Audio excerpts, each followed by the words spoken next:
بنورنا الدنيا وننشر في الفضاء أملا ونعلي عزم همتنا فمن طلب العلا وصل.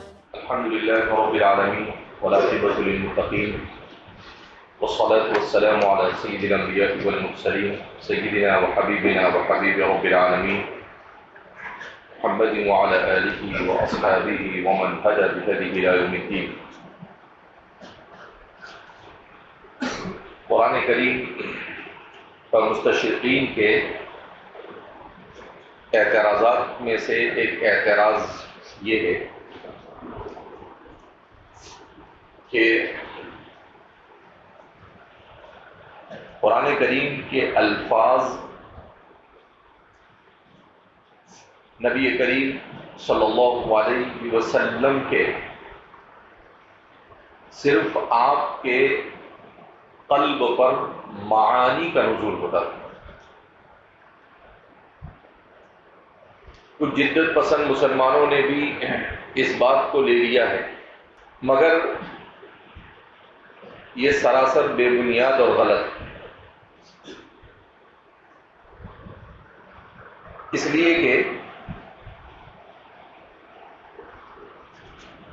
قرآن کریم نے خود نبی کریم صلی اللہ علیہ وسلم سے کہا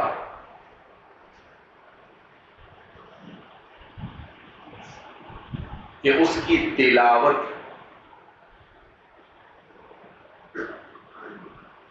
آپ کر کر بتائیں. تلاوت میں الفاظ کا اہتمام ضروری ہے. جیسے قرآن نے کہا لا تحرک به لسانك لتعجل به ان علینا جمعه وقرآنه فإذا قرأناه فاتبع قرآنه ثم ان علینا بیانه. لہذا اس سے معلوم ہوتا ہے امام زرکشی رحمۃ اللہ علیہ جو علوم قرآن کے اوپر سب سے مفصل جنہوں نے لکھا ہے، ہمارے عربی زبان میں جو قرآن لوگ لکھنے والے ہیں ان میں دو لوگ علوم القرآن کے سب سے بڑے ماہر مانے جاتے ہیں. ایک ہے علامہ زرکشی. علامہ زرکشی نے کتاب لکھی ہے البرہان فی علوم القرآن، تقریباً 6 سے 8 جلدوں میں. اور دوسری کتاب جو علوم القرآن میں کے باب میں سب سے اہم مانی جاتی ہے وہ ہے الاتقان فی علوم القرآن، علامہ جلال الدین السیوطی کی الاتقان فی علوم القرآن. یہ 2 جلدوں میں جامع ترین کتاب. اور اس کے بعد جتنے بھی لوگوں نے لکھا ہے سب اسی کتاب سے استفادہ کرتے ہیں، الاتقان فی علوم القرآن سے. تو علامہ زرکشی رحمۃ اللہ علیہ فرماتے ہیں کہ نبی کریم صلی اللہ علیہ وسلم کے ذمے 3 کام.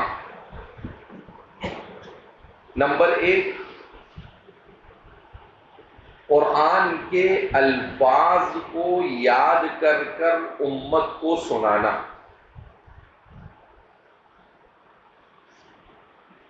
نمبر 2، الفاظ قرآنی کی ادائیگی سکھانا. اور نمبر 3، اس کے معانی کی وضاحت کر کر اسے بتانا، یعنی تفسیر کرنا. میرے دل میں ایک بات ہے، چوتھا اس پر عمل کر کر بتا، کیونکہ آپ صلی اللہ علیہ وسلم نے امت کو عمل بھی کر کر بتایا. روزہ کیسے رکھنا، نماز کیسے پڑھنا. تو صرف معنی بیان کر کر ہی کافی نہیں کام ہو گئے، بلکہ عمل کر کے بتایا آپ نے. صلوا کما رأیتمونی اصلی، ایسے نماز پڑھو جیسے میں نماز پڑھتا ہوں. تو قرآن نے اقیموا الصلاۃ کہا، اقیموا الصلاۃ کو پڑھ کر بتایا. اس کے ادائیگی حضور نے سکھائی، یعنی تجوید اور قراءت کے ساتھ، کہ صاد اور سین کے اندر میں کیا فرق ہے. اور پھر اس کے بعد اس کا معنی بتایا کہ نماز کس کو کہتے ہیں. اور پھر اس کے بعد نماز پڑھ کر بتائی کہ نماز کو کس طریقے سے پڑھنا ہے. تو معلوم ہوا کہ حضور پر یہ 4 چیزیں تھیں. قرآن کریم کے الفاظ کی تلاوت امت کے سامنے،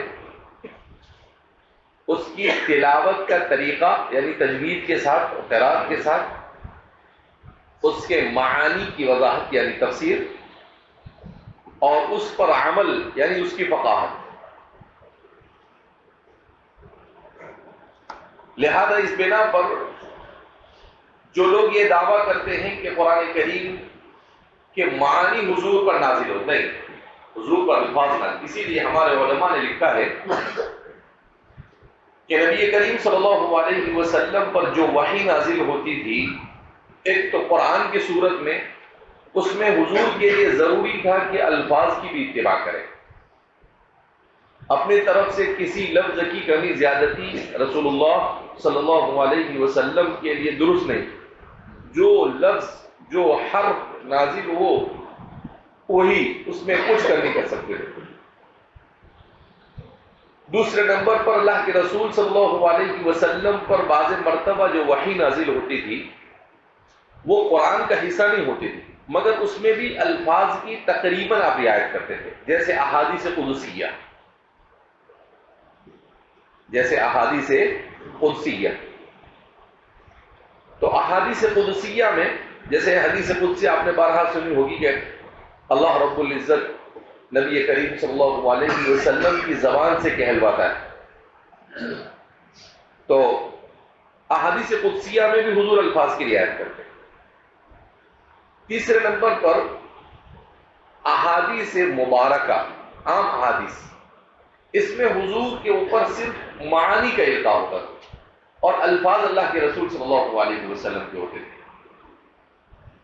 چوتھے نمبر پر علامہ جلال الدین السیوطی نے بڑی اچھی بات لکھی ہے کہ خود نبی کریم صلی اللہ علیہ وسلم کا اپنا اجتہاد، کہ بعض مرتبہ صحابہ کوئی مسئلہ پوچھتے تھے تو حضور کسی آیت پر اجتہاد کر بتاتے تھے۔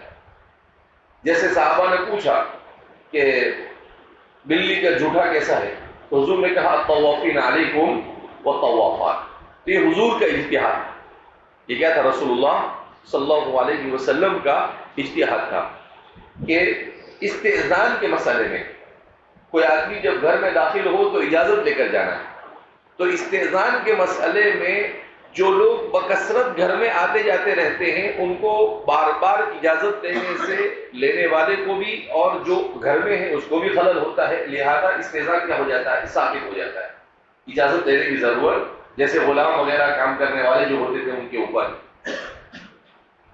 تو اس پر حضور نے قیاس کیا کہ اس کو بلی کے جھوٹے ہوئے، کہ ویسے تو اصول کے اعتبار سے تو بلی کا جھوٹا کیا ہونا چاہیے؟ ناپاک ہونا چاہیے۔ کیوں؟ ما یؤکل لحمہ اور ما لا یؤکل لحمہ، ارے پڑھ پڑھ کے آئے کہ نہیں ہدایہ کے اندر میں، سور ما یؤکل لحمہ وما لا یؤکل، ایسے جانور کا جھوٹا جس کا کھانا، جس کا گوشت حلال ہے، اور ایسے جانور کا جھوٹا جس کا گوشت حلال نہیں ہے۔ تو جس جانور کا گوشت حلال ہے اس جانور کا جھوٹا پاک، اور جس جانور کا گوشت حلال نہیں ہے اس کا جھوٹا کیا ہوتا ہے؟ ناپاک۔ جیسے سباع، درندے، تو ان کا جھوٹا کیا ہے؟ ناپاک ہوگا، لیکن اونٹ ہے، گائے ہے، بکری ہے، اس کا جھوٹا کیا ہوگا؟ پاک ہوگا۔ اب بلی کس میں آتی ہے؟ سباع میں آتی ہے۔ الحیوان المفترش، یعنی وہ حیوان جو شکار کر کر کھاتا ہے، تو اس کا جھوٹا کیا ہونا چاہیے؟ ناپاک ہونا چاہیے۔ مگر چونکہ بلی بکثرت انسان کے گھروں میں رہتی ہے اور وہ چیزوں کے اندر میں منہ مارتی رہتی ہے، لہذا اس بنا پر رفع حرج کے لیے اس کے جھوٹے کو کیا قرار دے دیا گیا کہ بھائی چل جائے گا۔ کتنی مرتبہ روز دودھ کے اندر میں منہ ماریں گے تو کیا روز تم کیا کرتے رہو گے؟ اس کو پھینکتے رہو گے۔ لہذا اس بنا پر تو یہاں پر حضور نے اجتہاد کیا، یہاں پر حضور نے کیا کیا؟ اجتہاد کیا، نہ الفاظ کی طرف، قرآن کے الفاظ تھے اس کے اوپر آپ نے اجتہاد کیا۔ تو فرماتے ہیں کہ اللہ کے رسول صلی اللہ علیہ وسلم پر جو وحی نازل ہوتی تھی اس وحی کی یہ 4 شکلیں ہوا کرتی تھی۔ دو شکلوں میں آپ کے لیے الفاظ کی رعایت ضروری تھی، قرآن کریم کی اور احادیث قدسیہ میں۔ ایک شکل کے اندر میں آپ کے لیے صرف معانی بیان کرنا تھا، اور چوتھی شکل کے اندر میں آپ کو اجتہاد کر کے بتانا تھا۔ قرآن کریم کے اوپر جو یہ اعتراض ہوا یہ کیوں؟ اس لیے کہ یہ وہ لوگ ہیں جو وحی کے نزول کو سمجھنا نہیں چاہتے، یعنی ان کو یہ نہیں سمجھ میں آتا ہے کہ اللہ آسمان پہ اتنے دور سے اللہ کے رسول صلی اللہ علیہ وسلم پر وحی کیسے نازل ہوئی، جو اپنی عقل کے گھوڑے ضرورت سے زیادہ دوڑاتے ہیں، جو اپنی عقل کے گھوڑے ضرورت سے زیادہ کیا کرتے ہیں؟ دوڑاتے ہیں۔ تو ایسے لوگ کیا کر رہے ہیں؟ ان کو اعتراض ہے۔ تو جیسا کہ بتایا گیا کہ جب انسان پر تصرف کر سکتا ہے، حضرات صوفیہ کے یہاں پر تصرف خیال کہتے ہیں، پھر ذوالفقار صاحب نقشبندی نور اللہ مرتضی کی انتقال ہوا 2-4 مہینے پہلے ان کا، انہوں نے لکھا ہے کہ میں رشیا گیا، ان کی کتاب ہے تاخار کی بخارا و سمرقند، اور ایک ان کی چھوٹی سی کتاب ہے روس کی 6 آزاد ریاستیں، اسلامی ریاستیں، اس میں لکھا انہوں نے اپنا قصہ کہ میں جب 92 کے بعد 1992 کے بعد جب افغانستان میں مجاہدین کے ہاتھوں سوویت یونین کو شکست ہوئی، دنیا کی سپر پاور مانی جاتی تھی سوویت یونین، جس کو آج کل روس اور رشیا کہا جاتا ہے، تو مجاہدین افغان نے ان کو شکست دی، اچھے سے مار پلائی۔ 91-92 کے اندر میں 91-92 کے اندر میں ان کو شکست ہوئی۔ شکست کے بعد وہ ملک ٹوٹ گیا، تو جو بہت بڑا ملک تھا وہ 15 حصوں میں تقسیم ہو گیا، جس میں 6 اسلامی ریاستیں بنی، مسلمانوں کی ریاستیں بنی، ازبکستان، قزاقستان، داغستان، ترکمانستان، چچینیا، شیشان جس کو کہتے ہیں۔ تو ان ریاستوں کا سفر کیا، ان ریاستوں میں مسلمانوں پر بڑا ظلم کیا گیا۔ ایسا کہا جاتا ہے کہ مسلمانوں کو ٹرین میں بٹھاتے تھے کہ چلو ٹھیک ہے تم کو ہم محفوظ جگہ پر بھیج دیتے، پھر اس ٹرین کو جب وہ کسی پل پر پہنچتی تو وہ پل کو توڑ دیا جاتا اور بم سے اس کے کر دیا جاتا، اڑا دیا جاتا، اور اس ٹرین میں بیٹھے بیچارے سب شہید ہو گئے۔ مسلمانوں کو اتنا مارا جاتا تھا کہ پھر ذوالفقار صاحب نے لکھا کہ کچھ وہاں کے بوڑھے لوگوں نے ہم کو بتایا کہ دور سے ہم کو ایسا نظر آتا تھا جیسے کوئی پہاڑ ہے، لیکن جب ہم قریب جا کے دیکھتے تھے تو مسلمانوں کی لاشیں پڑ، مسلمانوں کو مارا گیا۔ لیکن اللہ کا نظام ایسا کہ 70 سال کے بعد جب روس سے مسلمانوں کو جب آزاد ہوا، ایسی پابندی لگائی گئی تھی کہ کوئی آدمی قرآن نہیں پڑھ سکتا تھا، نماز نہیں پڑھ سکتا تھا۔ اگر کوئی بچہ اپنے منہ سے اللہ بولتے ہوئے تو اس کے ماں باپ کو قتل کرے، منہ سے کیا بولتے ہوئے؟ لفظ اللہ بولتے ہوئے تو اس کے ماں باپ کیا کر دیا جاتا تھا؟ قتل کر دیا جاتا تھا۔ اور شراب کو لازم قرار دیا گیا تھا، تو بہت سختی کی ہے۔ لیکن اس کے بعد بھی جب وہ ٹوٹا تو 6 مسلمان ملک بنے، کتنے مسلمان ملک بنے؟ 6۔ تو کہا کہ ان لوگوں نے اپنے ایمان اور اسلام کی کیسے حفاظت، تو وہاں پر وہ بتاتے ہیں کہ اس زمانے میں جب میں گیا شروع میں، تو چونکہ روسی لوگ الحاد اور بے دینی سے پریشان ہو کر اسلام کسی مذہب کی تلاش میں تھے، تو 2 قسم کے لوگ وہاں محنت کر رہے تھے، 3 قسم کے، ایک عیسائی، دوسرے ہندوستان کے کرشنا مذہب والے، اور تیسرے مسلمان۔ تو کہا کہ میں نے دیکھا کہ کرشنا والے لوگ بہت محنت کر رہے ہوتے، ہری کرشنا والے، کہا کہ جہاں سے گزرو تو ہری کرشنا ایسی آوازیں چلتی رہتی تھی، یہ تعجب ہوتا۔ میں نے سوچا کہ یہ بت پرستی اور پڑھے لکھے لوگ ان کے دماغ میں یہ ہری کرشنا کیسے گھس گئے؟ تو پھر صاحب کہتے ہیں کہ ایک دن کیا ہوا، اس زمانے میں فون نہیں تھے، ابھی ٹیلی فون تھے، موبائل وغیرہ نہیں تھے، تو فون کرنے کے لیے ایکسچینج میں جانا پڑتا تھا، یعنی ایک مخصوص جگہ ہوتی تھی وہیں پر فون کر سکتے تھے آپ۔ تو ہم فون کرنے کے لیے گئے تو ایک نوجوان ہری کرشنا مذہب کا دائی وہ وہاں بیٹھا ہوا، تو اس نے کیا کیا، وہی تصرف میرے اوپر کرنا کیا شروع کیا، کہا کہ وہ میرے سامنے بیٹھ گیا اور میں بیٹھے بیٹھے ذکر کر رہا ہوں اور اس نے میرے اوپر تصرف کرنا شروع کیا، مجھ پر تصرف شروع کیا. تو میں ذکر کر رہا ہوں، اور ذکر کرتے کرتے کرتے میرے دماغ میں کرشنا کرشنا گھومنے لگا. اے اللہ، آپ لوگ اللہ، یہ کیا ہوا؟ میں نے جب دیکھا تو سامنے میں نے کہا کہ اچھا. تو پھر کہتے ہیں کہ میں بھی بیٹھ گئی کر کے، اور میں نے بھی اس کے اوپر تصرف کیا کر دیا، شروع کر دیا. پھر اس کے بعد میری فون کی باری آئی، میں نکل گیا. اب جب میں نکلا تو وہ پیچھے چلاتا ہوا ہے کہ آپ نے میرا سب ختم کر دیا، آپ نے میرا سب ختم کر دیا. بولے بھائی میں نے کیا کیا؟ بولے نہیں، آپ نے پتہ نہیں کیا کیا، میری ساری محنت پہ پانی پھر گیا، میں کچھ نہیں کر سکتا ہوں. ارے بھائی کیا ہوا؟ وہ تو بول میرے کو کچھ نہیں معلوم ہے. تو کہا کہ نہیں آپ نے کچھ کیا مجھے. بولے میں نے کیا کیا؟ بولے تو میرے اوپر کر رہا تھا، میں نے اس کا جواب دیا. تو کہا چھڑا میرے کو. تو تصرف خیال، تو قصہ لکھا، انہوں نے اپنا قصہ لکھا ہے.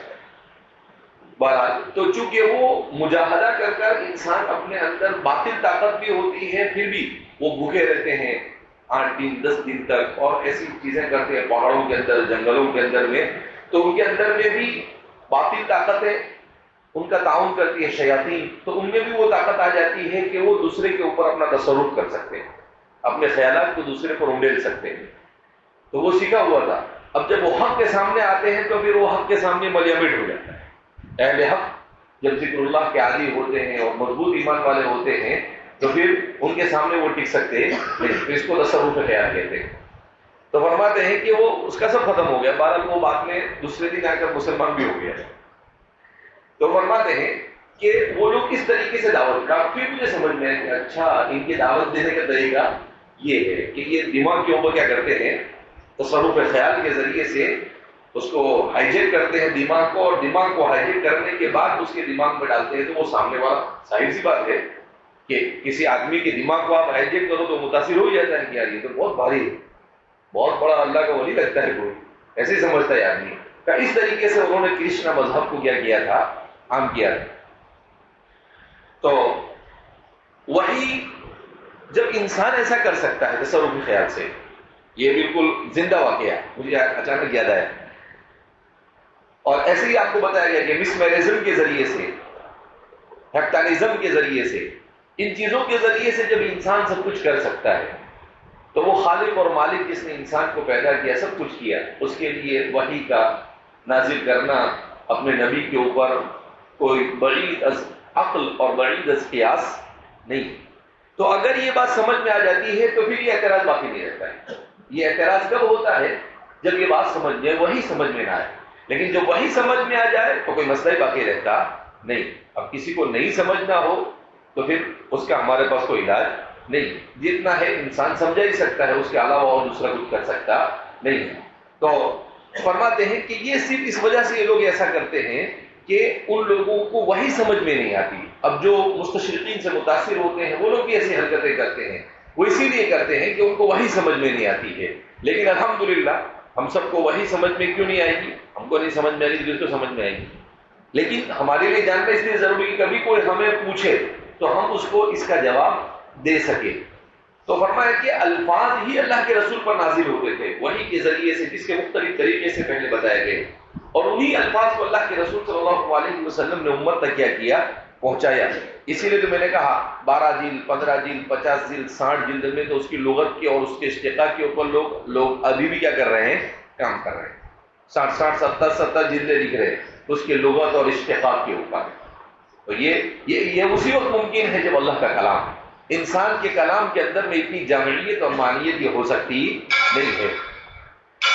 ایک اور اعتراض مستشرقین کی طرف سے جو کیا جاتا ہے وہ اعتراض یہ ہے کہ قرآن کریم اس وقت جو ہمارے سامنے موجود ہے وہ قرآن نہیں ہے ترتیب کے ساتھ جو نازل ہوا. اس وقت ہمارے پاس جو قرآن موجود ہے وہ ترتیب کے اعتبار سے وہ نہیں جو نازل ہوا، یعنی جس ترتیب سے نازل ہوا وہ نہیں. مستشرقین اور متجددین کا صرف اتنا نہیں کیا انہوں نے، اس کے بعد انہوں نے اجتہاد کرنا شروع کیا. جیسے ان کے باپ کا چوپڑا، انہوں نے کیا کرنا شروع کیا کہ نازل ہوا وہ ترتیب کیا ہے؟ تو بولے پہلے سورہ علق نازل ہوئی، اس کے بعد سورہ مدثر نازل ہوئی، اس کے بعد سورہ مزمل نازل ہوئی، اس کے بعد سورہ نون والقلم نازل ہوئی۔ تو کہا کہ وہی ترتیب ہونی چاہیے۔ ہمارے علماء نے اس کا جواب دیا ہے کہ آسمانی کتابیں جو نازل ہوئی وہ دو طرح سے نازل ہوئی۔ قرآن کے نزول سے پہلے جو کتابیں نازل ہوئی وہ یک بارگی نازل ہوئی، اس لیے کہ عام طور پر جن انبیاء پر اس کا نزول ہوتا تھا وہ انبیاء لکھنا پڑھنا سب کچھ جانتے تھے۔ حضرت موسیٰ علیہ السلام لکھنا پڑھنا جانتے تھے، داؤد علیہ السلام لکھنا پڑھنا جانتے تھے، حضرت عیسیٰ علیہ السلام جانتے تھے، تو ان کے اوپر وہ کتاب یا اخبار کی نازل کر دی جاتی ہے۔ نبی کریم صلی اللہ علیہ وسلم پر جس کتاب کا نزول ہوا اس کتاب کو اللہ رب العزت کے نے 3 مرتبہ نازل کیا۔ سب سے پہلے تو اللہ رب العزت کے کلام سے لوح محفوظ پر گیا، کلام اللہ تھا، کلام اللہ کو اللہ نے لوح محفوظ میں محفوظ کیا، فی لوح محفوظ، قرآن نے اس کو ذکر کیا۔ پھر لوح محفوظ سے اس کا نزول یک بارگی ایک ساتھ آسمان دنیا پر ہوا، یعنی اس آسمان پر ہوا جو ہمیں نظر آتا ہے، آسمان دنیا کہتے ہیں اس کو، پہلا آسمان۔ تو یک بارگی آسمان دنیا پر ہوا بیت معمور پر، یعنی کعبۃ اللہ جہاں پر ہے بالکل اس کے سیدھ میں پہلے آسمان پر ایک کعبہ ہے جس کا ملائکہ طواف کرتے ہیں۔ اتنی بڑی تعداد میں ملائکہ ہے کہ جب سے دنیا بنی ہے ملائکہ کو پیدا کیا اس وقت سے وہ اس کی باری باری اس کا طواف کرتے ہیں، قیامت تک کے دوسری مرتبہ کسی کی باری نہیں ہے۔ ایک فرشتہ ایک ہی مرتبہ اس کا طواف کر رہا ہے، دوسری مرتبہ اس کی باری آئے گی تو اس کو بیت معمور کہتے ہیں۔ کہ ایک مرتبہ لوح محفوظ سے پورا قرآن، کلام اللہ سے لوح محفوظ پر آیا اور لوح محفوظ سے پورا قرآن بیت معمور پر نازل ہوا، اور پھر بیت معمور سے نبی کریم صلی اللہ علیہ وسلم کی ذات اقدس پر نجمن نجمن وقتاً فوقتاً تھوڑا تھوڑا کر 23 سال کے عرصے میں نازل ہوا۔ اسی لیے قرآن کریم نے اپنے لیے 2 لفظ استعمال کیے، انزال اور تنزیل۔ جب لوح محفوظ سے بیت معمور پر نازل کرنے کے بارے میں قرآن بتاتا ہے تو انزال کا استعمال کرتا ہے، انا انزلناہ فی لیلۃ القدر، انا انزلناہ فی لیلۃ مبارکہ۔ تو جہاں جہاں پر انزال بیان کیا وہاں پر کیا مراد ہوتا ہے؟ من لوح المحفوظ الی بیت معمور، لوح محفوظ سے بیت معمور پر۔ کیوں؟ انزال کا مطلب یک بار ہی نازل کرنا۔